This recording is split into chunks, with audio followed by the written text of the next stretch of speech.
ഛത്തീസ്ഗഡിൽ ബജരംഗ് സംഘം തടഞ്ഞുവെച്ച് ജയിലിലടച്ച കന്യാസ്ത്രീകൾക്ക് ജാമ്യം ലഭിച്ചതിന് പിറകെ സംഘപരിവാറിനോടുള്ള നിലപാടിനെ ചൊല്ലി കത്തോലിക്ക സഭയിൽ ആശയക്കുഴപ്പം രൂക്ഷമായി. സഭയിൽ ഭിന്നതയില്ലെന്ന പ്രസ്താവനയുമായി സിറോ മലബാർ സഭ രംഗത്തെത്തി. ബിജെപി അടക്കമുള്ള പാർട്ടികളെ പ്രകീർത്തിച്ചും ബജരംഗ് ദളിനെ വിമർശിച്ചും ദീപിക ലേഖനം എഴുതി.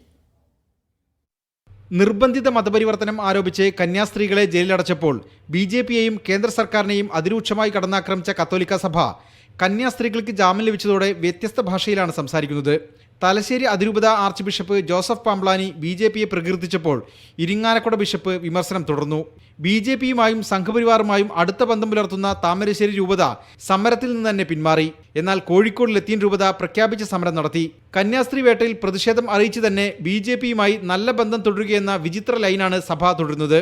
കത്തോലിക്ക സഭയുടെ മുഖപത്രത്തിൽ ഇന്ന് അച്ചടിച്ച ലേഖനത്തിൽ ബിജെപി അധ്യക്ഷൻ രാജീവ് ചന്ദ്രശേഖറെ ആവോളം പുകഴ്ത്തുന്നുണ്ട്. വിഎച്ച്പി, ബജരംഗ് ദൾ എന്നീ സംഘപരിവാർ സംഘടനകൾക്ക് മാത്രമാണ് വിമർശനം. അതിനിടെ കത്തോലിക്ക സഭയ്ക്കെതിരെ സംഘപരിവാർ നേതാക്കളുടെ കടുത്ത വിദ്വേഷ പ്രചരണം സാമൂഹ്യ മാധ്യമങ്ങളിൽ തുടരുകയാണ്. വിഎച്ച്പി, ബജരംഗ് ദൾ, ഹിന്ദു ഐക്യവേദി സംഘടനകളുടെ നേതാക്കളാണ് വിദ്വേഷ പ്രചരണം നടത്തുന്നത്.